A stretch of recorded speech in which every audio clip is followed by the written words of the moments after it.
এখন রাজনৈতিক দলের নিজস্ব চিন্তাভাবনা আছে, ওনারা রাজনীতি করেন, ওনাদের চিন্তাভাবনায় কখন কোনটা বলতে হয়, কি বলেন, কেন বলেন, সেটা সম্পূর্ণভাবে ওনারাই জানেন। ওনাদের মনের খবর আমি বলতে পারবো না। তো রাজনীতির জায়গায় ওনারা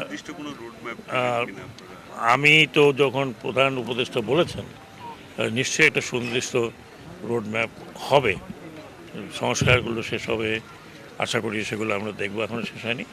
তারপরে নিশ্চয়ই উনি যখন এই কথা বলেছেন তো ওনার মাথায় তো নির্বাচন কবে হবে সেটাও শুধু নয়, কিভাবে হবে, কি সংস্কার পরে হবে, এগুলো আছে, এগুলো তো আপনারা সময় মতো জানতে পারবেন। ভারতীয় প্রধানমন্ত্রী তার মতো করে বলেছেন, বিশ্ববাসী জানে এই ব্যাপার, এটা কোনো নতুন ব্যাপার নয়। আজকে 52 বছর হয়ে গেছে। হ্যাঁ, এই 16 ডিসেম্বরের এবং এই 9 মাসের যুদ্ধ কিন্তু বাংলাদেশের যুদ্ধ।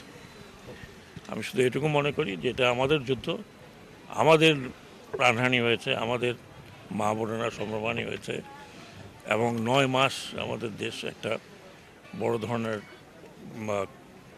বলবো রক্তপাতের মধ্যে ছিল। আমাদের যারা মুক্তিযুদ্ধ করেছেন, প্রাণ দিয়েছেন, শহীদ হয়েছেন, তাদের প্রতি আমরা সবসময় শ্রদ্ধা জানাই।